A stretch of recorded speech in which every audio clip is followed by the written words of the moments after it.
प्रिय भक्तों, आज नया साल है। आप सभी को नए साल की हार्दिक शुभकामनाएं। अगर अपने आप ही यह वीडियो आपके सामने आ गई है तो यह समझ लो आपको स्वयं भगवान गणेश ने चुना है। ऐसा मौका बार बार नहीं आता है।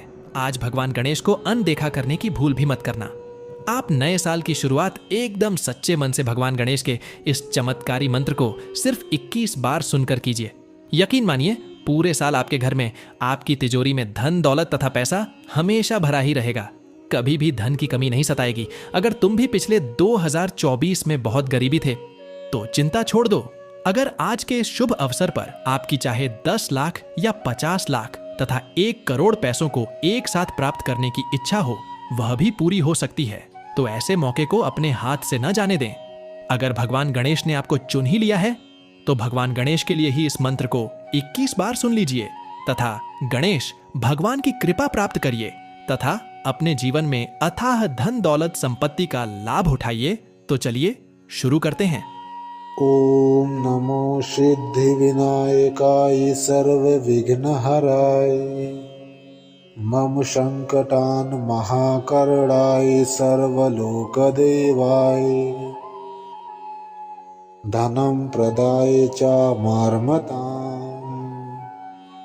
ओम नमो सिद्धि विनायकाय सर्व विघ्नहराय मम संकटान महाकरणाय सर्वलोकदेवाय धनं प्रदाय च मार्मताम्।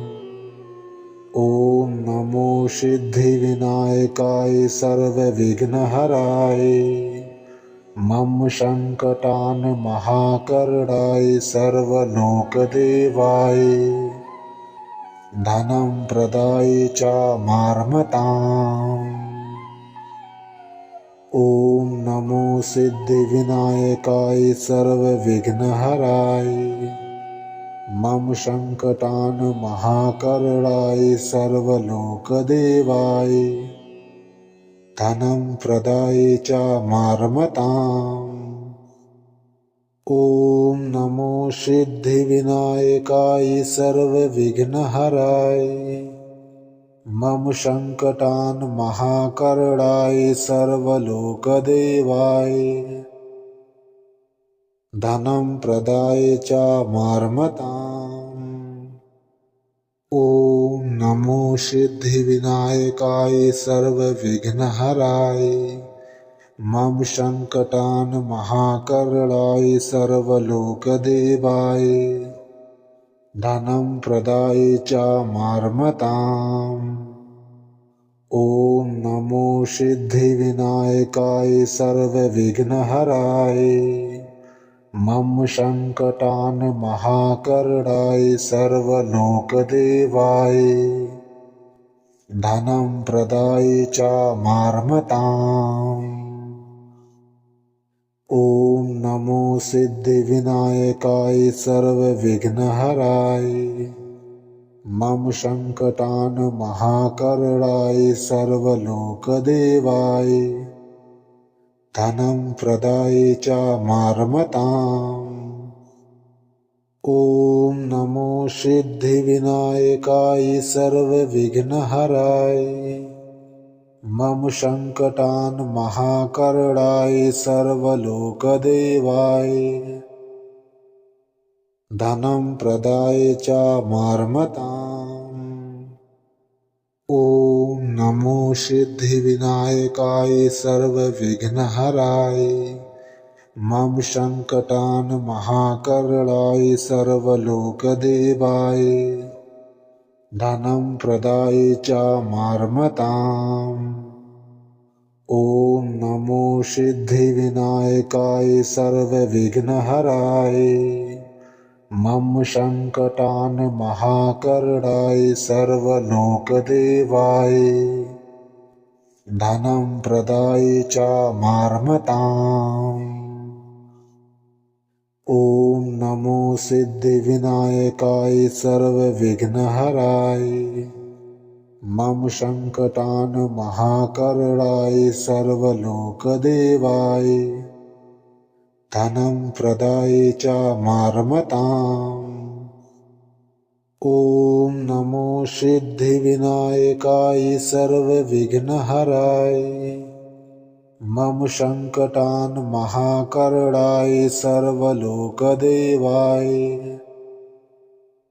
धनं प्रदाय च मार्मताम्। ॐ नमो सिद्धिविनायकाय सर्वविघ्नहराय मम संकटान् महाकरणाय सर्वलोकदेवाय धनं प्रदाय च मार्मताम्। ॐ नमो सिद्धिविनायकाय सर्वविघ्नहराय मम संकटान् महाकरणाय सर्वलोकदेवाय धनं प्रदाय च मार्मताम्। ॐ नमो सिद्धिविनायकाय सर्वविघ्नहराय मम संकटान् महाकरणाय सर्वलोकदेवाय धनं प्रदाय च मार्मताम्।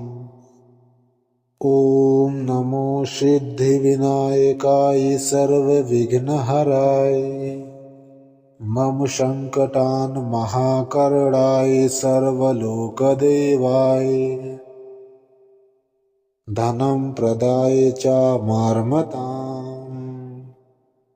ॐ नमो सिद्धिविनायकाय सर्वविघ्नहराय मम संकटान् महाकरणाय सर्वलोकदेवाय धनं प्रदाय च मार्मताम्। ॐ नमो सिद्धिविनायकाय सर्वविघ्नहराय मम संकटान् महाकरणाय सर्वलोकदेवाय